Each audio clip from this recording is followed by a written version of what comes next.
first law တောင်မတိုင်းနဲ့မြင့်အရာစွမ်းအင်ကထုတ်လို့လည်းမရဘူးဖြတ်သိလို့လည်းမရဘူးဒါဆိုရင်စွမ်းအင်ကဘယ်ကနေရောက်လာလဲဥပမာဒီအရာတို့တစ်ခုကို system တစ်ခုလို့သတ်မှတ်ကြည့်အောင်ဒီ system ကိုအပူ100ကျိုးပေးလိုက်မယ်အပူ100ကျိုးကဘယ်ရောက်လာလဲဆိုရင်သူ့ရဲ့ပတ်ဝန်းကျင်ဖြစ်တဲ့ surrounding ဆိုတဲ့အရာလာလို့ယူဆလိုက်ဒီမှာဆိုရင်အပူစွမ်းအင်100ကျိုး surrounding ကဆုံးရှုံးသွားတယ်ဒါပေမဲ့ system ကတော့100ကျိုးကိုရရှိသွားတယ်100ကျိုးဆိုတဲ့စွမ်းအင်ကအသစ်ဖြစ်ပေါ်လာတာမဟုတ်ဘူးငကို surrounding မှာရှိတဲ့စွမ်းအင်က system စီကိုကူးပြောင်းသွားတာဖြစ်တယ်ပိုပြီးလက်တွေ့ကျတဲ့ဥပမာတစ်ခုဖြစ်တဲ့စွမ်းအင်ကိုပတ်စံလို့ယူဆပြီးရှင်းပြပေးမယ်ဥပမာခမရအစောက်တုပ်ကို1000ကျပ်နဲ့တခြားလူတယောက်ကိုရောင်းလိုက်တယ်ဒါဆိုရင်ခမရပတ်စံ1000ရသွားတယ်ဒါပေမဲ့စောက်ဝယ်သူကတော့ပတ်စံ1000ဆုံးရှုံးသွားတယ်ဒီမှာဆိုရင်ပတ်စံ1000ကဘုံကနေပေါ်လာတာမဟုတ်ဘူးငကိုရှိပြီးသားပတ်စံ1000ကတခြားလူစီကိုရောက်ရှိသွားတာဖြစ်တယ်အဲ့တော့စီးပွားရေးအရာကြည့်မယ်ဆိုရင်လူတယောက်ကပတ်စံတွေအများကြီးရနေပြီဆိုရင်တခြားသူတွေကပတ်စံတွေကိုဆုံးရှုံးနေမှာဖြစ်တယ်စွမ်းအင်ကလည်းဒီလိုသဘောတရားမျိုးနဲ့စိတ်ကူးနေမှာဖြစ်တယ်ဒီသဘောတရားကိုစွမ်းအင်တည်မြဲရေးနေရာမှာ law of conservation of energy လို့ခေါ်တယ် first law ကို thermodynamics နဲ့ဆိုင်တဲ့ internal energy အကြောင်းကိုပြောပြမယ်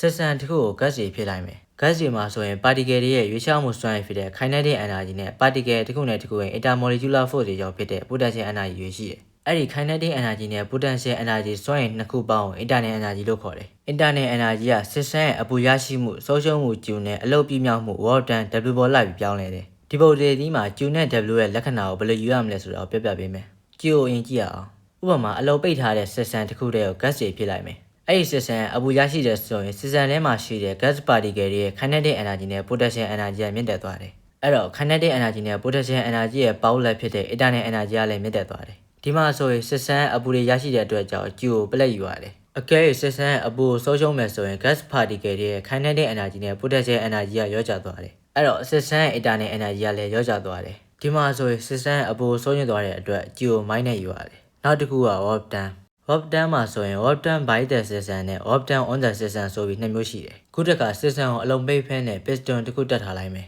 system ထဲမှာထုံးစံအတိုင်း gas တွေရှိတယ်အဲ့ဒီ system ကိုအပူပေးလိုက်မယ်ဆိုရင် gas တွေရဲ့တုတွေက increase ဖြစ်လာတယ် increase ဖြစ်လာတဲ့ gas ရဲ့တုတွေက piston အပေါ်တွန်းတင်နေတယ်ဒီအချိန်မှာဆိုရင် system ဖြစ်တဲ့ gas တွေက piston အပေါ်ဘက်ကိုမတင်တဲ့အလုပ်တစ်ခုကိုလုပ်ဆောင်တယ်ဒီလိုမျိုး system ကိုယ်တိုင်ကအလုပ်လုပ်ဆောင်တာကို work done by the system လို့ခေါ်တယ် system ကိုယ်တိုင်ကအလုပ်လုပ်ဆောင်တဲ့အတွက် work done by the system မှာဆိုရင် W ကိုပလက်ယူတယ် work done on the system ကတော့ surrounding က system အပေါ်မှာအလုပ်ပြီးမြောက်တာကိုဆိုလိုတယ်ဥပမာလူတစ်ယောက်ကို surrounding လို့ယူဆလိုက်မယ်အဲ့ဒီလူကိုခုန piston တက်ထားတဲ့ gas တွေရှိတဲ့ system ပေါ်တင်လိုက်မယ်အဲ့တော့လူရဲ့အားကြောင့် piston က gas တွေကိုဖိနှိပ်သွားတယ်ဒီအချိန်မှာဆိုရင် surrounding ဖြစ်တဲ့လူက system ဖြစ်တဲ့ gas ကိုဖိနှိပ်တဲ့အလုပ်တစ်ခုကိုလုပ်ဆောင်တာဖြစ်တယ်အဲ့ဒါကြောင့် system surrounding ရဲ့အလုပ်ပြီးမြောက်မှုကိုခံရတဲ့အတွက် work done on the system မှာဆိုရင် W ကို minus ယူရတယ်